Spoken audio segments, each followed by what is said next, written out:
Mike Mangini, who I just had the pleasure of catching up for a minute with. Going to have a lot of laughs today. This is going to be fun. It's great to see some folks watching already. I just want to give you a quick heads up. Next Wednesday, August the 18th, my special guest will be the great Joe Vitale, in keeping with the Italian drummer theme. Mike Mangini today, Joe Vitale next week. So excited to have some great guests. Excited to be doing this. I'm going to share this really quickly. I just remembered to my other page. Let's see.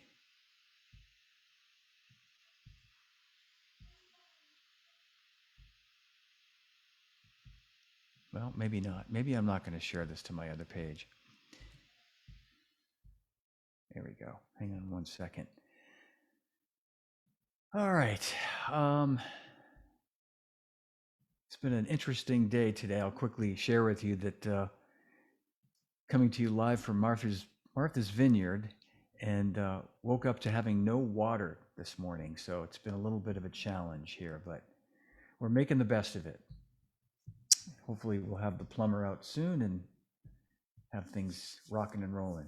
Anyway, let me just see if how many YouTube subscribers do you have now? Jimmy Allison, I have over 1,000 and I don't know, I might have 1,100 or 1,000 and some change. So I've stopped counting now that I'm at that monumental 1,000 mark. So, but I'm always looking for more. But in case, I should mention too, in case you guys don't know, that I'm little by little migrating all of these from my YouTube page to podcasts. And I have about 15 or 16 of these shows going back over a year as podcasts now. And I'm kind of making my way through them. So check it out. You know, if podcasts are more convenient, feel free to download the podcasts. I have, you know, some of the earlier ones and a couple of the more recent ones with like Todd Zuckerman and Gavin Harrison as podcasts. So collect them all and tell your friends. All right. So anyway, I think that's about it for me in terms of an update. And I will say again, it's a pleasure to see you all today. It's a great turnout on a Tuesday afternoon. So without further ado, I don't want to take up any more of your time. I'm going to welcome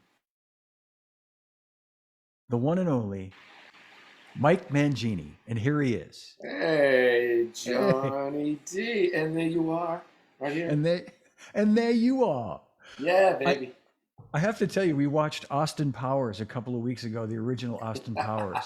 And I always think of you. I always think of you. I went off on that one for years. There's so many good lines, and just it's out of I control. think you probably for like, I'm guessing for like 10 years, you would go, oh, behave. You know, Yeah, just I like, know. Yeah, I kind of beat that one. Beat the dead horse, so to speak. It's so much fun, though.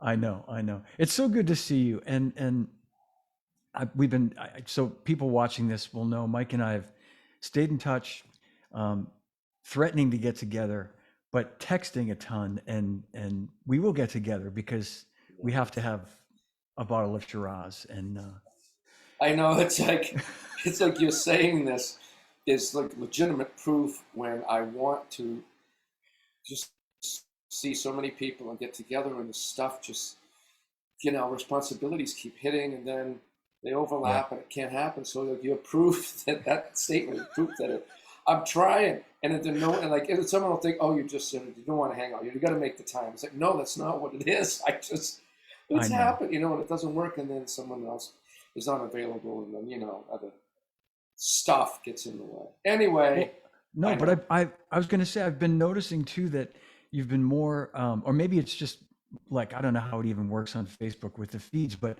I've been seeing more of your feeds, I should say, lately, and it looks like you're getting more active with your teaching, which is great. Which is, if you could say there's a plus side to all this stuff.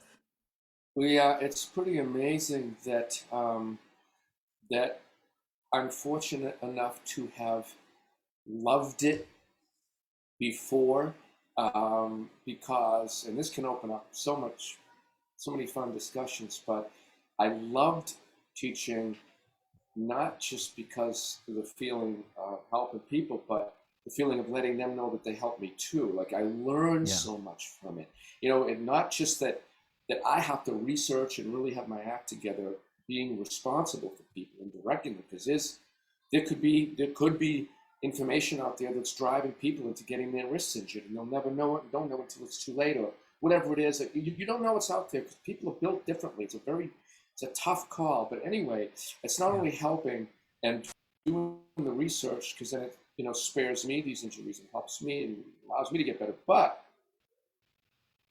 people that have their own unique view. It's like anything and everything that goes into making each of us what we are that day is Hmm. from our experiences. So one experience can't be like the other one. It doesn't mean relativism is any good, but relativity is right, meaning that each person's relative experience is their own. And I get that. Like I'll get this view on something I never would have thought of. So having a love for it, and I even identifying why I love it so much, is a blessing. And so coming into it again, it's not been something to do it. It's been Yeah. something that I'm like, oh boy, I get to do this again. Yeah. So Yeah.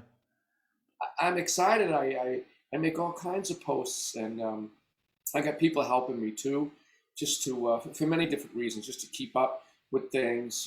There's different Yeah. sites that have interfaces that integrate, and then there's always, I have to keep the pages clean. I mean, it's like I want kids coming to my pages, so they gotta like get rid of anybody that's not friendly or like that, Yeah. and we just don't Yeah. want that on the site. And it's like it's the right thing to do, is to just blast them out. So my guys do. And Smart. sometimes it's not done perfectly, but I'm like, yeah, whatever it is, it's a delicate thing. But anyway, I am more active, and yes, it's purposeful, but I love it.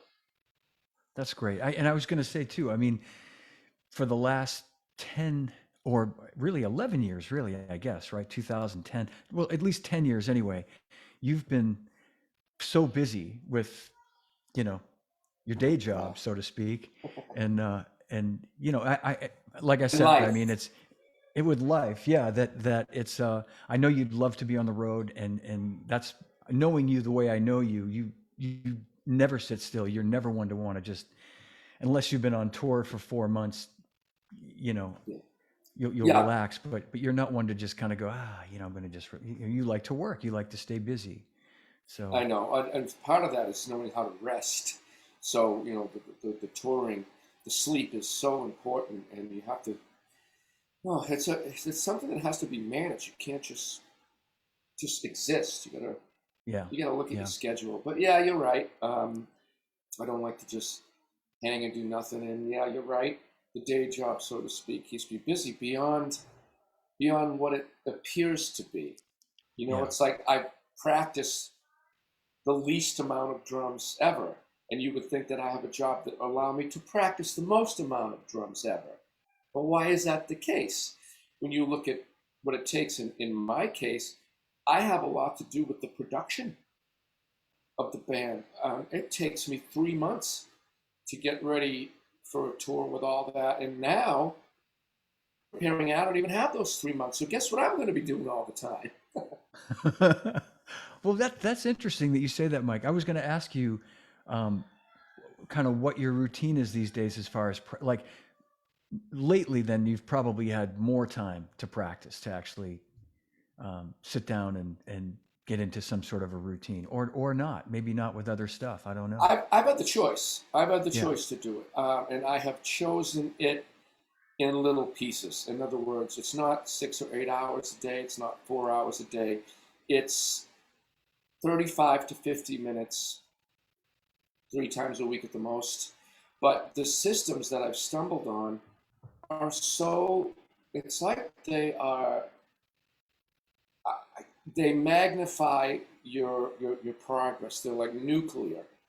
because of the way that I've learned through my cognitive studies to organize my senses of sight, hearing, and Mm-hmm. touch. And that's the difference within my teaching and why it's not because it's not me, it's the system I'm using. And if that system has done these things for me, well, why wouldn't they do these things for everybody? And the fact is, and you could probably vouch for it with all the students of mine that you know, it does work for them because the Yeah. system's great. So, you know, I also turn on the jets while I'm teaching. I am improving while I'm teaching. I'm improving while I'm learning songs. I'm improving because I'm actually focusing on mechanics. But here's the bottom line, John, is that I've isolated it down to this. I've chopped down my need to practice because I've taken away the creativity in a lot of the things that I put that into the teaching. I put that into my demonstrations. I put that into the video making that really takes most of the time. And recording and editing is just out of control how long that takes. Yeah. You know, but I've isolated my practicing to, you know what? I constantly improve in accuracy, velocity, or speed, which it takes me so much effort just to increase a My little bit, internet but with could the be effort and I'll okay. get worse. So that's all I'm doing.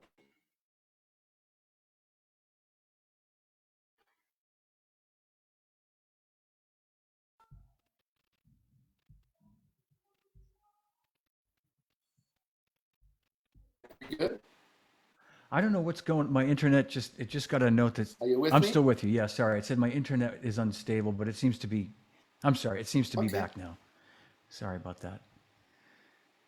You know what's funny? We should there, there should be personal message bubbles get go. I am unstable right now. Well, I'll just. It's like It's.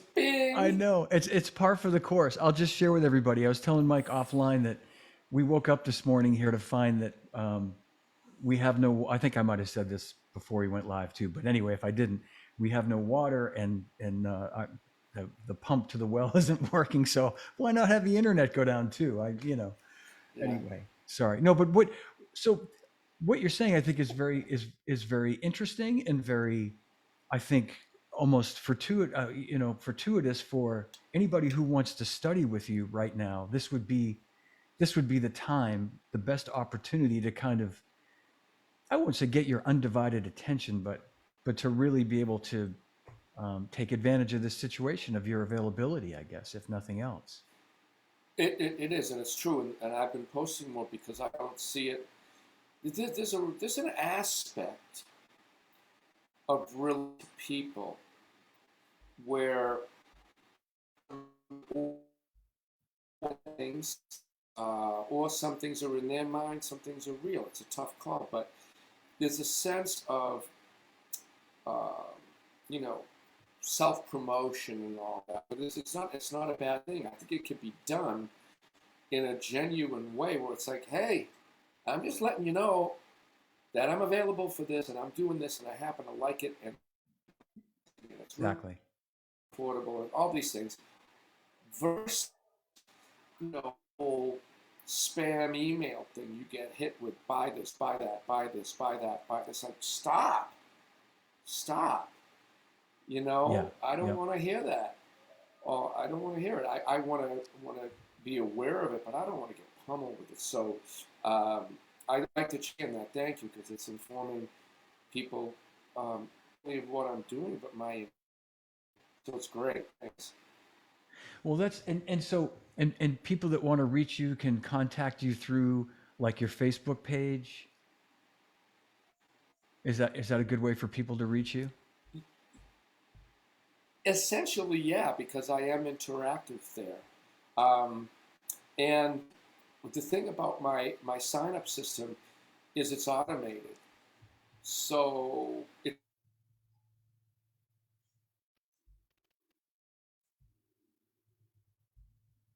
Oh, oh man, I can't believe the internet today, no, Mike. I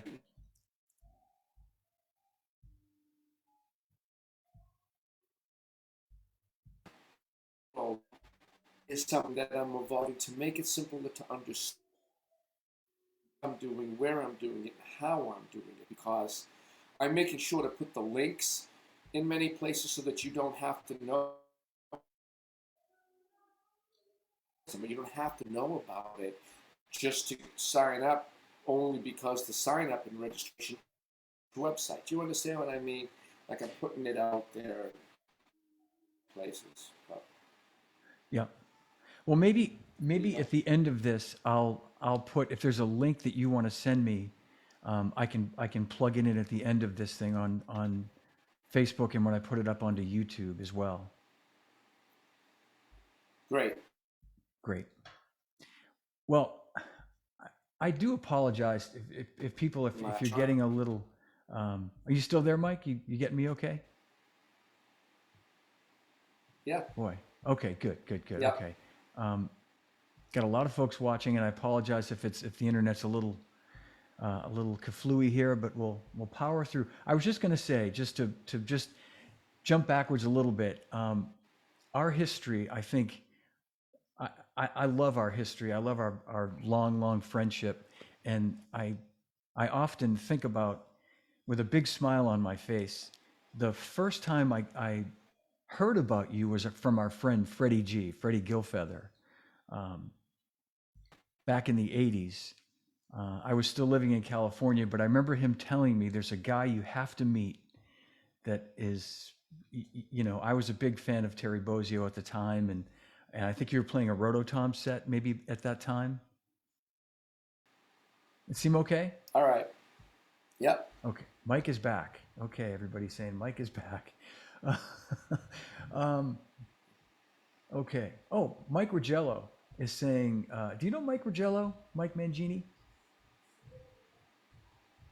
He said I have to see.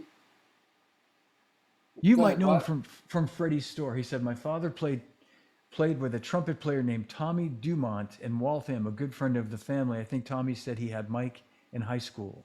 Does he recall? Tommy Dumont. Yes, I recall. Oh, cool. Yes, Dumas, Dumas. He was Oh, he was a band director. very cool. How about that? Yeah. And Carmina says she's a fan of yours going back to the Rick Berlin band, and that's when I met you. I was starting to say that's when I met you in '88 or '89. You were playing in the Rick Berlin band, and can I tell this story? I remember going to see you at the Channel for the first time, and I don't want to embarrass you, but this is maybe something it's public that you've told people. Don't. Okay. No, all right. No, your ritual before you played gigs in those days had to do with. Never mind. You just had a lot of nerves. You were very nervous. I'm losing you. It's okay. You know what? Let's Yeah. You heard me now? It's a really compromised connection, but we can get through it if we leave each other the space to. Okay. Yeah. Oh man, I've never had this happen. I'm so sorry, Mike. This is crazy. All right. Michael Cafaso has a question. Can you tell us about the audition recording you sent to Frank Zappa?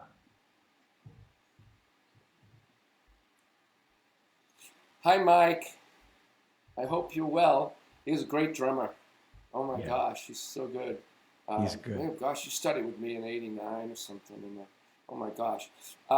I sent an audition tape to Steve Vai to be in Steve Vai, never to Frank Zappa. I never knew Frank. I never had any connection to him, nothing whatsoever, except that Steve Vai would always tell me that I would have had a really good time playing with Frank, which was extremely, flattering, because quite frankly, I that might have been like just way too much with all the. It just I don't know, that's like, I don't know. Steve seems to think I would have done well, but I don't know about that. But the audition tape for Steve Vai the audition tape for Steve Vai was something where I picked a song to video record and mimic, which I just put on my Instagram and Facebook actually, because people took it from my old website up to my VHS tape. But anyway, I made that and a couple other things. And the important aspect of that helped me throughout my career was showing someone else that I was willing to do what they needed to be done. In other words, by learning a song note for note, it was a sign of respect to make people feel comfortable that I'm not going to come in because I could destroy their songs and destroy the songs, like all kinds of drumming stuff that they necessarily don't want or don't like. So that's the importance of it. But it is a lot of work to memorize every single hit in a song. It's just brutal. But that's the crux of it, Mike. And it was Vai. And it worked. Cool. That's great. That's great. I started to say when I met you, you were playing with Rick Berlin, and that's when we first met. And not long after that, or I think it was maybe you were already, I'd signed you to Zildjian at that point, but I'd heard so much about you, and I just remember seeing you play for the first time and being like everybody else, just completely floored. And then from there, it was Extreme around 93 or 94. Is that about when? Yeah, 94. 94, yeah. And I just... Yeah, go ahead. Yeah. No, I was just going to say, Mike, and I just, a couple of little notes that I made. I was thinking about 25 years ago, I think it was the first clinic tour that you ever did. We went out on a clinic tour in 1996. And we were You carrying... and I, yeah, 96, 97. Yeah. 90, yeah. And we were carrying like a lot of the drums. We took like Rototoms and Remo drums with us because a lot of the dealers didn't stock them, and having so much fun. So much fun. So much fun. Speaking of that, you, Mr. Johnny D, turned me into a dessert person because you are a nut when it comes to desserts, to the point that you'd pull that car over and go, "Have you ever had the pies at whatever the place was in California?" And I'm like, "No, I mean, I for whatever reason, it's not that I dislike sweets and desserts. I just don't. I've never eaten a lot of them. Maybe because my Italian." My relatives stuffed so much food down my throat, I had no room for anything else, okay? But maybe that was where the habit was formed. I don't know. But you turned me into like a pie guy for a while. And I just want you to know that I got my discipline back. For example, I will show you. Hold on. I will show you that one bag of salted caramel goodies lasts me like 2 months. That's discipline. I couldn't do that.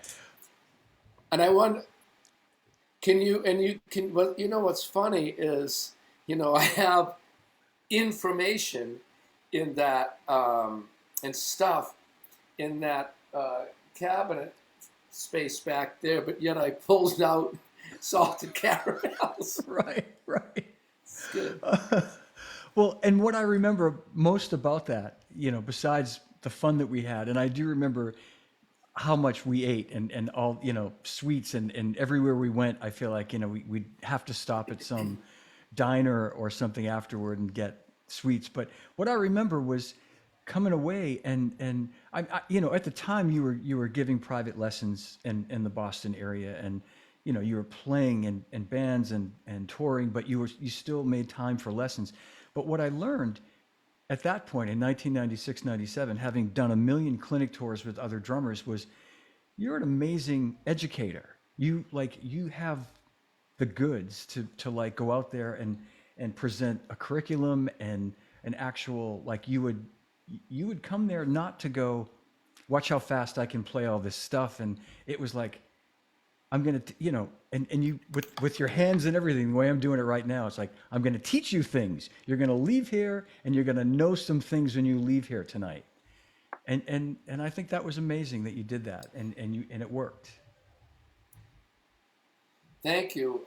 It's because I felt a responsibility when I was first asked by people at the music complex, to give them lessons. And the bottom line is that I was slightly taken back and was a little bit afraid to do it because I felt a sense of responsibility. In other words, I didn't want to direct somebody into a street where you're going to drive down that street and then be attacked or something's going to happen to you.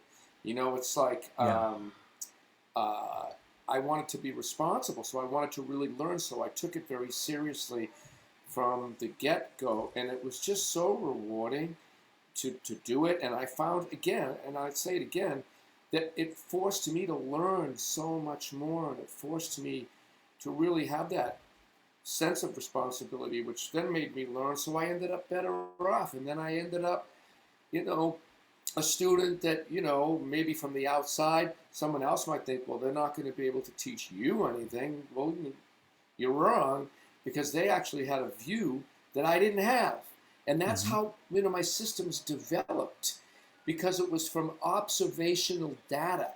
And that's why they work, because I won't teach something unless I know it's scientific method. It's 100% foolproof that it will work for anybody and everybody, save those rare cases that maybe there's a brain that doesn't do something, or a body that just doesn't do something, Yeah. not because of them, because of some kind of anomaly. Well, there's nothing we could do about that, but that was the thing that was important to me. So that's why you witnessed that, as I took it seriously, and I'm still evolving it, and still, with all the Zoom classes, and people are reaching me from all over the planet. And Mm. that's crazy, because it's like they don't have to get on a plane, they don't have to buy a hotel, they don't have to deal with all the time it takes to do it. They just pay a small fee and get online, and there I am. So I Yeah. think it's a win-win for everybody. I love it. Absolutely. Yeah, that's great. That's great. I'm so glad you're able to do this. You have the time, at least for now, until things get back to normal. And I guess I would say to anybody who's interested, now would be the time to jump on this, because that opportunity may not exist, a few months from now. And just a couple more questions, Mike. Too. Mike Who Albano, knows? aka Stephen Michael Sorum, asked if you're. I made a note about this because I remember the Modern Drummer Festival that you played at, where you played half of your performance was left-handed, or some portion of it. You played a Zeppelin set, complete lefty, on the drum kit. I'm playing like this, but you actually set up lefty. And he's asking if you're naturally left-handed. Um, and I think I know the answer to that question, which is no. Correct? That is correct. And I was trying to say something. When people do things, sometimes they're trying to say something, whatever. So there's a couple of intentions behind my doing that. The first thing is that I played to the actual Led Zeppelin tracks with the drums. They weren't drumless. I Right. was asked by everybody where I got, including Dennis Chambers. Dennis asked me where I got the drumless tracks, and I said they're not drumless. And Dennis, Yeah. he tells you the truth. So Yeah. he was really kind to me.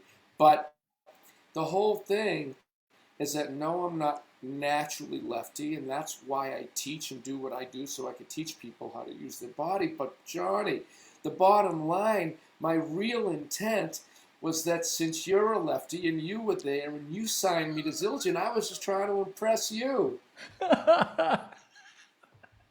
Well, you did that a long time ago, way before that. But man, I left there going like, "Are you kidding me?" Oh my gosh, that was everybody in the room was were like, You want "What is he to? doing?" Yeah, thank you. Thank you. Yeah, Can and I? you want to know what? What? You're welcome. Go ahead. The other thing is that by my using Led Zeppelin, I ensured that people there could fully enjoy it, and that nobody can video record and sell Led Zeppelin, That's yeah. right? That's yeah. You're right. You're absolutely So right. you know, yeah, I, I actually really wanted to feel um, in the moment with everybody in that place, and that was like a derivative thing that I was like, oh, well, gosh, I didn't really think of that necessarily. It's like, oh, I wonder if this was going to be able to be seen by everybody. That I kind of realized at one point. I was like, man, I don't think so, but whatever it is now, well, I'm going to go out and enjoy it fully, but I don't know that. But anyway, I'm telling you because sometimes the whole cell phone in the face thing is Mm. so detrimental to musicians that the people doing it don't realize that they're hurting their own enjoyment by compromising the artist on stage by sticking a cell phone, you know, Yeah. in your face, because it's like you think about that and it's like, oh, it's part of the deal. It's like, really, by what rule book is it part of the deal? Who makes up these relativistic rules, in their own minds? But the bottom line is it affects artists, and most of the time, people that hold up a cell phone at a concert where the artist can see it are absolutely compromising their own joy. And Hmm. then and there's a whole group of people with really ill intent that go out and put people making mistakes, and they put it out there, and then they use it for negativity. It's a whole pile of stuff done for all the wrong reasons. Meaning, if somebody wanted to film it just to remember a little something, then you would see this stuff on YouTube. But people do it, and they have to, you know, show that they can be important too. And look what I got. And they're filming without permission. They're compromising the artist, and everybody loses from it. Yeah. Even ones that view and don't get the full impact of what happened and the real sound and all of that. So like that Yeah. Zeppelin thing. I'm glad it's not out there on YouTube. I'm glad that nobody has it, maybe but me or whoever. And the bottom line is that it gave me that joy. It gave me that the sound of that giant bass drum, just hitting that bass drum like that, and playing Kashmir and Black Dog and the Wonton song, and all of the tunes that, and the snippets of the best parts that I think all of us drummers like, was so rewarding for me. And to feel that drum kit make my Koma Sikama shake was just awesome. I loved every Yeah. minute of it. Yeah. We did too. Everybody in the audience, everybody, it was, sold out venue, got exactly what you wanted them to get out of it. You know what I mean? It was exactly, it was like, I mean, who doesn't want to listen to John Bonham to begin with, and then I forgot about the fact that the tracks were had the drum tracks in them, like they weren't drumless. So you were playing exactly, to exactly what John Bonham played, perfectly in sync. And yeah, that was an even bigger part of it too, I thought. Um, I have to say, I It's a made a sign of respect.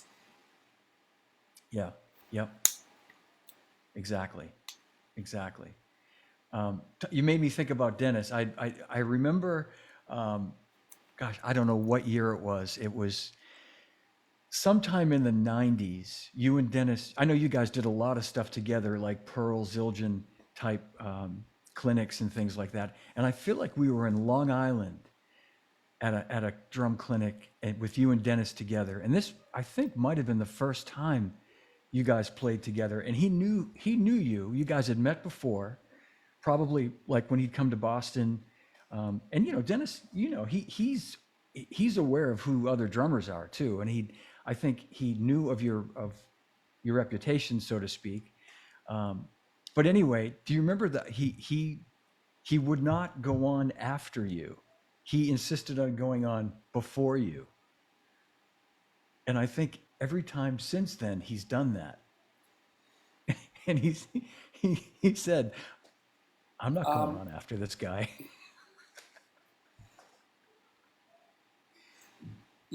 all right. So first of all, yes, he has done that most of the time, not every single time. And he Not every met single. Okay. me in Baltimore. He met me in Okay. Baltimore, um, and he we were doing sound check, and that's when he insisted on flipping the bill. And the bottom line of that is that that's Dennis for you, meaning, no, I have no right to go on last. You know it. I know it. The people out there know it. It's all good. It's all good. I have no right going on last with that guy. I mean, um, he is as he is in the group of players that you don't say there's better. You don't say there's better at all. You just Yeah. have this Yeah. group of drummers that all do something so strongly and so well that everyone that knows, nobody else can do. Nobody else is going to sound like. Nobody else should even try. You could be inspired. I'm inspired by all my peer buddies, and you know how I get along with all these other drummers that we know. And you know from Absolutely. Yeah. talking to me that I could name something every one of them does. They do it better than I do. They do it with confidence. And thank God that they do it, and they do it with some gusto because I need them to. In other words, I need all these players to be their best, to play well. And Dennis is like that. Dennis has said that to me. Dennis on stage has barked out things for me to play that he would like to see. He'll literally say something. He's done it numerous times, and that's a sign of the kind of human being that is on this planet, that is the greatest kind of human being to be on the planet. The people you want more people to be like. Dennis Chambers. Yeah. Yeah. Amen. Yeah. Absolutely. Absolutely. Yeah. I know. I know. He's such a big fan of yours, and you're such a big fan of his. And he's, and right from, I feel like from almost the beginning, like when you guys met, whenever that was, sometime in the 90s, he's just been, he's that kind of guy when he likes you. And I wouldn't, not to say that he's helped you along the way, but he's been so supportive. He loves playing with you. He loves when you guys are together he loves hanging with you. I know that, I mean, I've been there for some of those, hangs with He you and has him. helped me. Yeah. Oh yeah, I know. I know. No, no, no. Yeah, but Johnny, he has helped me. He's helped me tremendously. First of all, he's been a model human being. How about that? That's the Yeah. most Yeah. important thing of all. The next thing is that, again, you and I, and everybody out there knows, and anyone that's played with Dennis knows, or you've attended a clinic, when Dennis Chambers walks out to the drum set, it's that first 60 seconds that he plays that makes everyone else say, I'm not going out there. Oh my gosh. Because it's just, and that has been a tremendous help to me because he's saying something. And as a friend, he's saying something. He's like, no, man, you got to go out and do this, and you have to go out and do this, and you need to do this, and you need to do this, Yeah. and you can. You need to choose to do it, and do your homework, do whatever you got to do, but go out there and do it. So he's helped tremendously as an example on and off the drums, and he's quite literally picked up the phone and called me or been in a conversation and told me things that I need to hear. Those are the friends you want. They're not the friends that tell you what you want to hear. They're the friends that tell you what you need to hear, and that's a sign of respect that they know you allow them to do this, to say anything and everything they think, and you respectfully listen. He's unbelievable. I know. He is. He's as solid as the day is long. You know, He really is. Just John, it's like, I mean, yeah, I know. But all you have to do to make this live cast go 3 hours is, and don't do this, but you mention a drummer, and I'm just going to go off on everything great about them because when I look at who I would like to be, I realize that I'm not going to fall for that BS fake adage that, oh, I am what I am, we are what we are, whatever, and it's an excuse to be bad or be good, whatever it is, an excuse. It's like, no, wait a minute. We are made how we are. We're not changing any of that, but we can change who we become. And so when I look at the drummer or the person that I want to become, I need these examples in my life. And when I look at the drummer that I want to become, I literally see a grid. That's why I did the DVD on it. I see a grid, and I see who I can become as a better drummer all the time in order to at least to complete the grid, so I have a little bit of every single module, so I at least can hang with it, play it a little bit, and more so, relate to people that have taken modules in this grid further than I. But I could talk all day about every single drummer because I like a Terminator, have looked at them and kind of assessed who and what they are at the time that I've assessed them, and I've put it into my system for inspiration and also respect. That's great. Yep, I know that. I know, and the respect is mutual.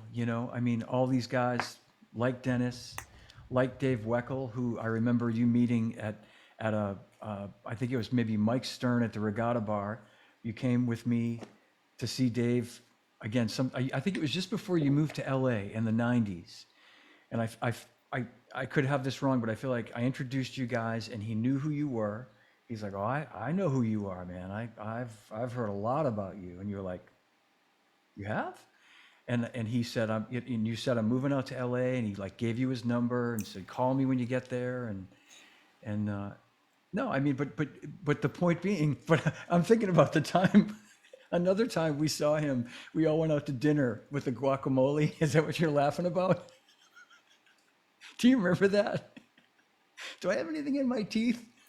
Well, well, I might have selectively forgotten a few things, but it's like, but it's like it's the same thing with Dave. Dave is not afraid to tell you. I know Dave's not afraid to tell me what he thinks. Hey, look, we did a clinic together, and a fan had requested that I play "Lost Not Forgotten" by Dream Theater. So I was like, and I looked at the time, and I knew. I was like, well, it's like a 3-4 minute window, and I'll get off the stage quickly, but I technically went over in my time, and Dave was waiting to go on. So he let me hear it. He absolutely did not let me walk by the front of his drum set without calling me out and going, "Hey, Mangini, hey," hey. And it's like, my response to Dave wasn't, trying to make excuse. Trying to be relativistic and make excuses and point the finger. I said, "Dave, you're right, and I'm sorry. You're absolutely right." He said, "Yeah, but I got to do that." I know. I'm glad he said it. because Yeah. you know Yep. what? Sometimes people need to hear certain things that are the truth. You can't be afraid of that. And Yeah. I love it. And I could talk all day about everything that he is great at that nobody else is going to do. So, and there we go. So back to the guacamole. What did I put it in my teeth or something? Yeah, you did. You did. It was after a daddy's clinic or something. We went over to the what's it called? The Cactus Club, the place on Boylston Street with Candy Vermonti and everybody. And I think Dana Spellman was there. And this is like 25 years ago or something. And you were so on that night. I think Kelly was there too. And you took like a big thing of guacamole and you looked up and you went, "Oh, I got anything in my teeth?" And it was just like a mouthful of guacamole. People at home have to envision it was hilarious. I still laugh about it. Uh, I've stolen a lot from you. I've stolen a lot of your it's material. timing. See, a lot of comedy. Yes. Well, then if and you can, but we all steal from each other. I mean, you Yeah. know how much material I've taken from Dana. Oh Dana's yeah. provided a ton of material for me, but it's also the timing. It's like McGee.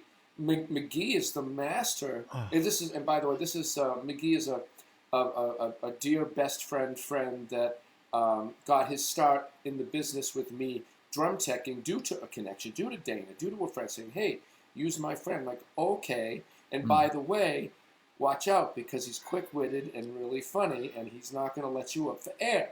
So yeah. I'm like, okay. But anyway, it's timing. Like, McGee will like have something to pin on you, knowing that we're going to see each other again, and then he's going to unleash this comment in front of a bunch of people. So part of my guacamole timing was knowing when to do it, and to get the most amount of snot bubbles from people, or water spits, or whatever, because it's not inherently a funny thing. Like No, like like no. literally, if I shoved it in my mouth now, it wouldn't be that funny. I'd be like, Right. "Hey Right. Johnny, it's okay, funny. It's a little funny, but it's not like a 9 funny. It's a Yeah. 4, number 4 funny, but it's not a 9. But Right. the Right. timing of that probably elevated Jack that up into 8.3 funny range. So Yeah. I don't know. Absolutely. It's the You're right. same thing with Yep. it's the same thing with all the drummer. Same thing with all the drummer hangs where we've done it. You've been with Right. me in numerous hangs. It's like it was great having a margarita with Ian Pace from Deep Purple, but Dana, the McGee, Peter, those guys were with me, and it's like to see Dana do his move with the margarita and the straw, and like after you have a sip and your eyes cross, and you go after the straw. It's the timing. And it's great to see Ian Pace, who we just met, dear, wonderful human being, insane Yeah. drummer. It's like living life to crack somebody up, and then to have them, and to have these guys also let loose and throw their humor out there and make you laugh. To trade. It's like trading drum fills. You're Yeah. trading humor. It's Exactly. funny. It's fun. I didn't have to. And it would be Yeah. like, well, it's well, people get. Go ahead. No, I was just gonna say I don't even have to be there. I'm picturing it. I'm picturing it, and it's hilarious to me because knowing Dana, I can totally see it. So I got to collect myself here. Yeah, it's crazy funny stuff, and that's Oh, I still use that move. I took my sister. My sister has one of the best moves of all time, which is the glasses tip. She's the one I got it from. Where because we would have some sambuca with one of our grandmothers with Nana, and Jody, my sister, would be like, "All right, didn't do anything to me," kind of a thing, and it's a move, and it's a move that works really well. It's a really good move, and if you time it, you can get a lot of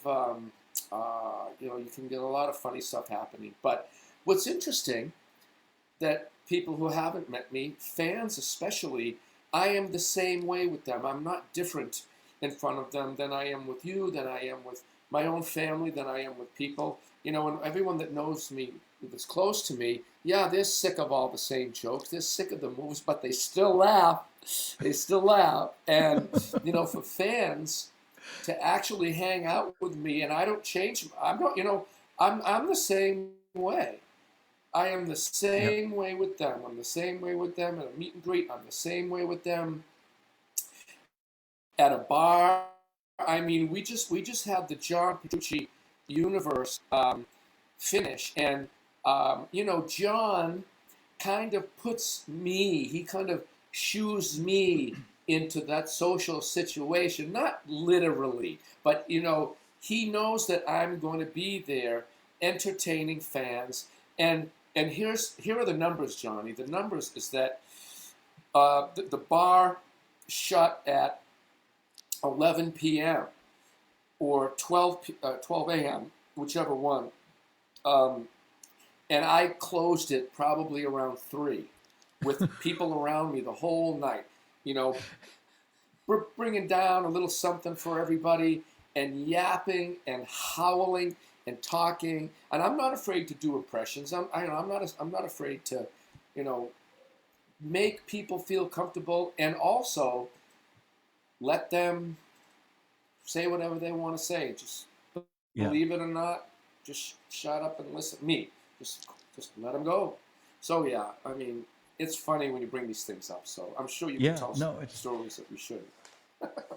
I could tell some really funny stories, but we'll do another one of these down the road when I have a better internet connection, and we'll tell some of those stories. But I have to read you what someone just said here. A man by the name of John Smith, could be his real name, might not be. Hey, Mike, you remember that time in early 2000s you did an awesome clinic, Zildjian clinic at a bar in Hollywood, Florida. Kind of remember because after the clinic, my friend Jason and I took you all out all night long. We left the club as the sun was coming up and rushed you to Miami airport just in time for your flight. Thanks for the memories. Oh yeah, DW Bone Break. Yeah, he was the Zildjian rep of that at that time. So I don't know. It must have been like Resurrection Drums or somebody like that down there, or Ace Music.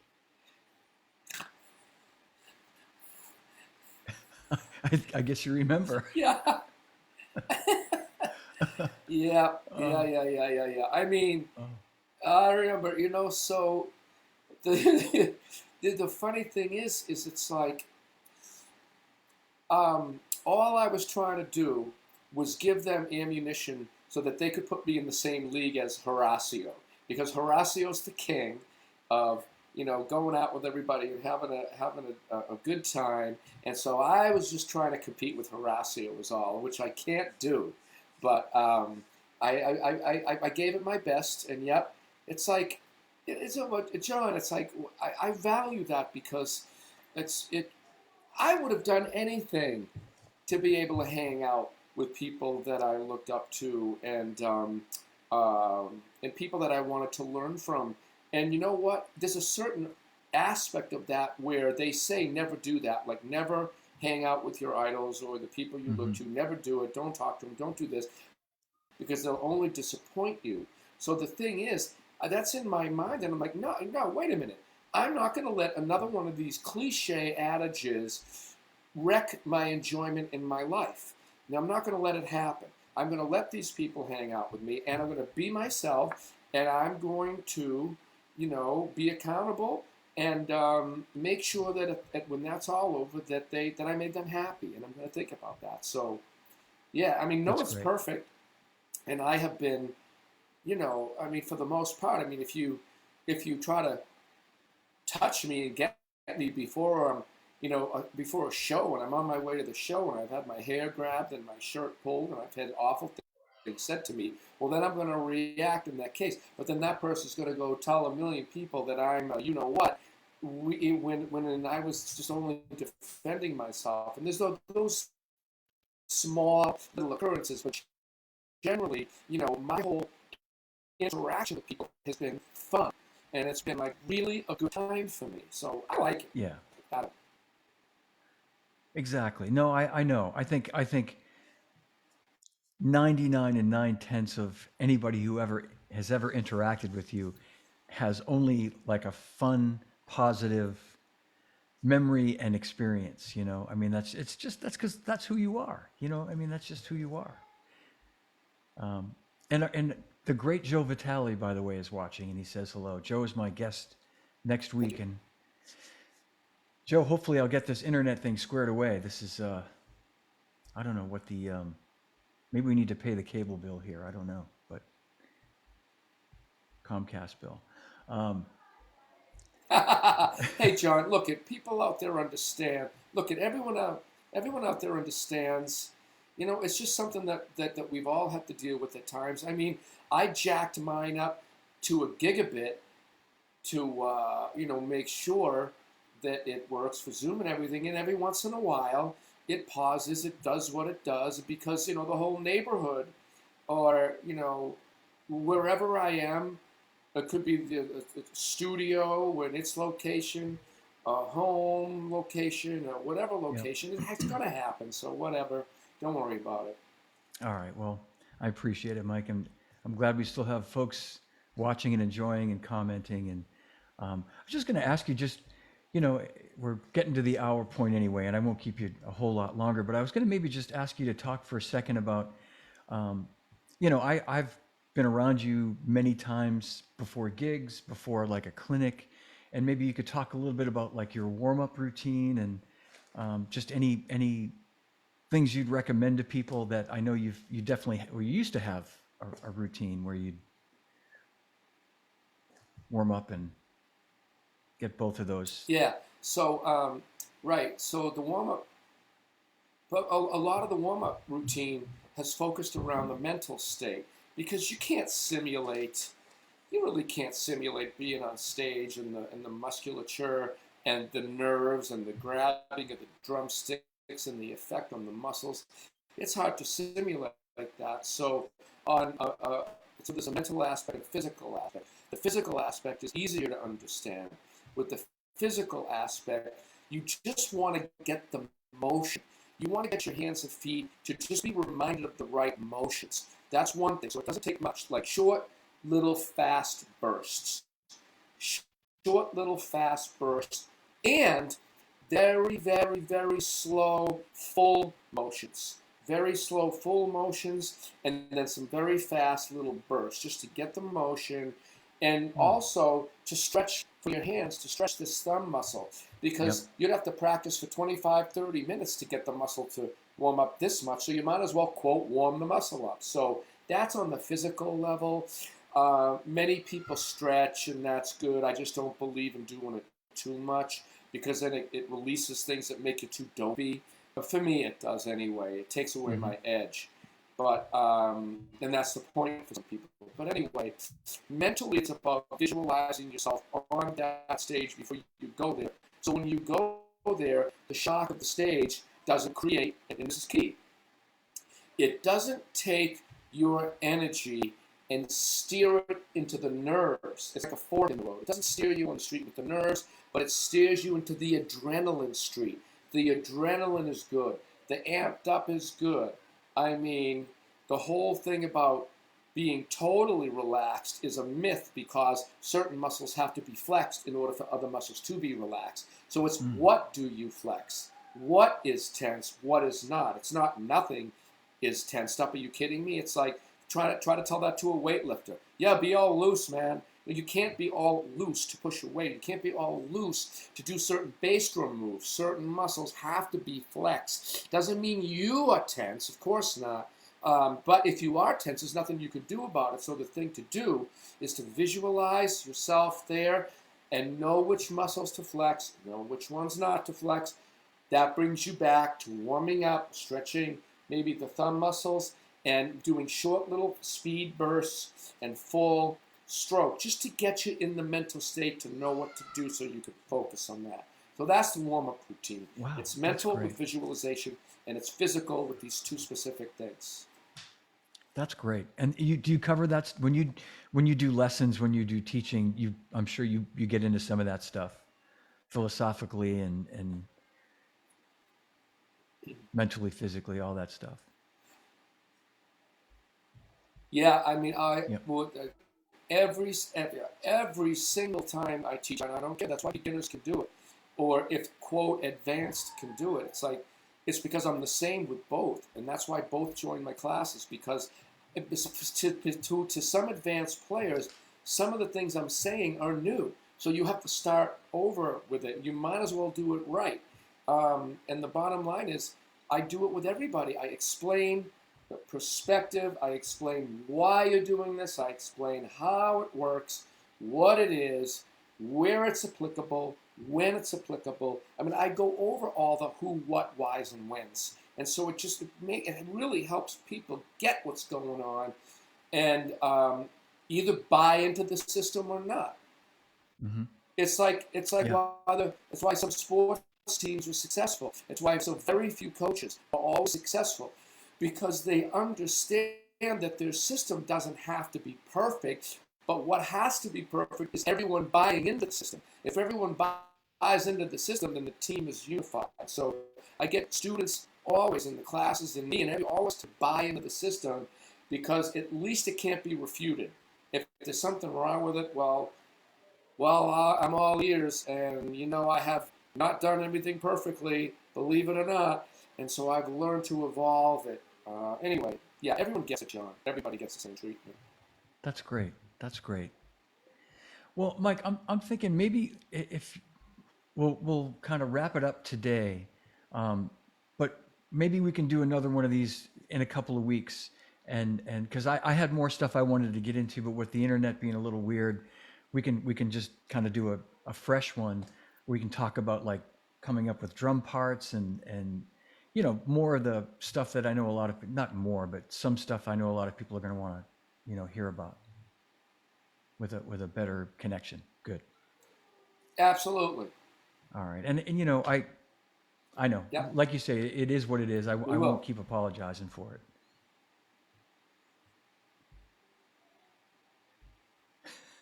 You handsome devil, you. Yeah. Still All as right, cute as so ever. I guess we're good. We're good. Hang tight for 1 second if you would. I'm going to end the stream and I'll come back to you and me in the room. But I want to thank everybody and for watching today and being patient. I know the connection was a little bit weird, but I think when I put this up on YouTube, I think it's probably going to be better. It's going to sound good. So please check my YouTube channel a little later today. And watch out for part 2 with Mike Mangini, where we really get into like some deep, deep, deep, deep, deep, deep, deep shit, heavy duty stuff. So, all right. Thanks for watching, everybody. Mike, hang tight for 1 second. You want- You gotta you have to bleep out the word. Bleep out the word. oh, bleep out the word shit? Oh, okay. All right. Hang on, Mike. I'll see you in 1 second.